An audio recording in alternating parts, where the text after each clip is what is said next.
So we also have seen a lot of news swirling around Nolan Wells, the tragic death of Nolan Wells. I got to see his family, Garrison and Joy, at the NAACP. But I think we should get into like everything that's swirling around online and what we actually know versus what we don't. Yeah, that's a good point. It's a lot of conversation online right now. One of the things that I love to see over the weekend was so many people just posting the name Nolan Wells. Like, we're not letting this fade away. That's right. And I think that's so important. So I'm glad we're talking about it.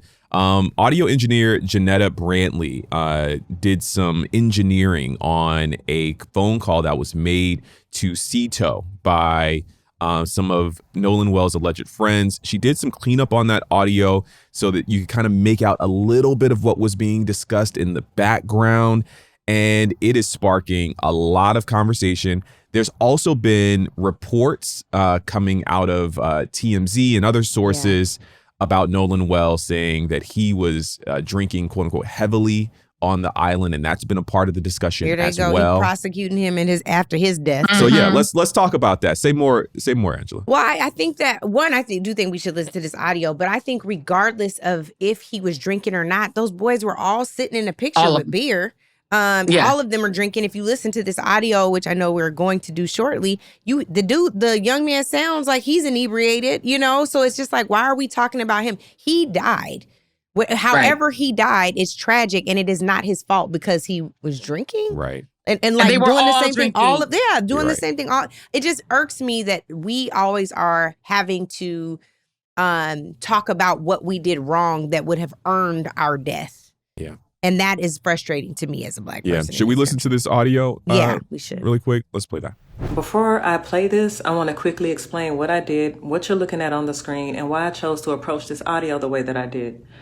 As a professional audio engineer with experience in dialogue editing, dialogue cleanup, sound design, and post-production, I decided to work on that Cito call using traditional audio processing techniques rather than relying on any AI voice separation or AI enhancement. My goal was pretty much to preserve as much of the original recording as possible while making the quieter dialogue and background audio easier to hear. So I basically used techniques such as subtractive EQ, compression, gain adjustments, noise reduction, frequency isolation, and other traditional processing methods. And I specifically chose not to rely on AI because aggressive AI enhancements and voice isolation tools can sometimes introduce artifacts and distort the speech or create ambiguity around the sounds that were originally present. And for something this serious, I wanted my processing to remain as conservative as possible. For this first video, I'm sharing only approximately 37 seconds of the call. I originally intended to continue much further, but once I separated the dispatcher from the boat and started concentrating exclusively on the background dialogue, what I believed I was hearing became extremely difficult for me to process emotionally, and I needed to take a mental break. But I wanted to release this portion because some of the details that stood out most to me occur very early in the call, like right at the top of the call. And so I'm gonna let the audio play. Read my transcription if you want to reference, but don't allow it to determine what you hear. I want you to listen first, listen again, compare it with the original recording, and then judge it with your own ears.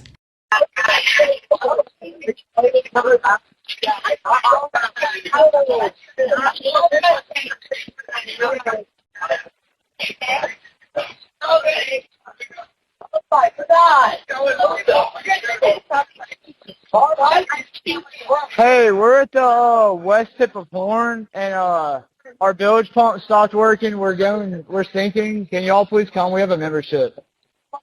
Shut up! Shut the fuck up! Is that it?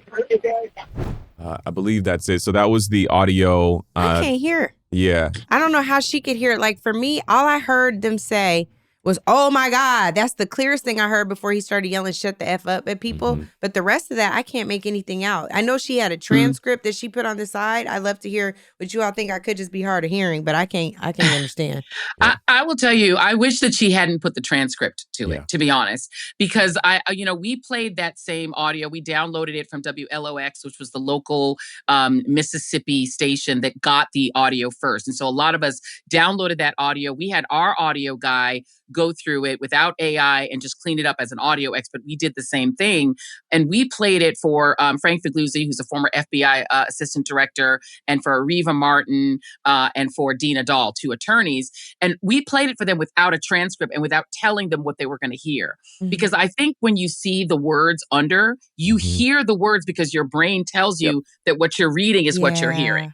And when I first heard this audio and this cleaned up audio that this sister did, and God bless her for trying to help with this case, I was reading the audio. And so I now cannot unhear the words that she's saying. I hear every single thing. He's dead. They killed him. Bart, shut the F up. Is he really dead? I hear all of it, but I'm now not sure I trust my own mind because I feel like the transcript and me knowing what I was going to hear influenced me. We played this for our staff. No one on my staff heard what I heard. I'm the only one who seems to have heard it. So I think this is playing with our emotions and our brain at this point.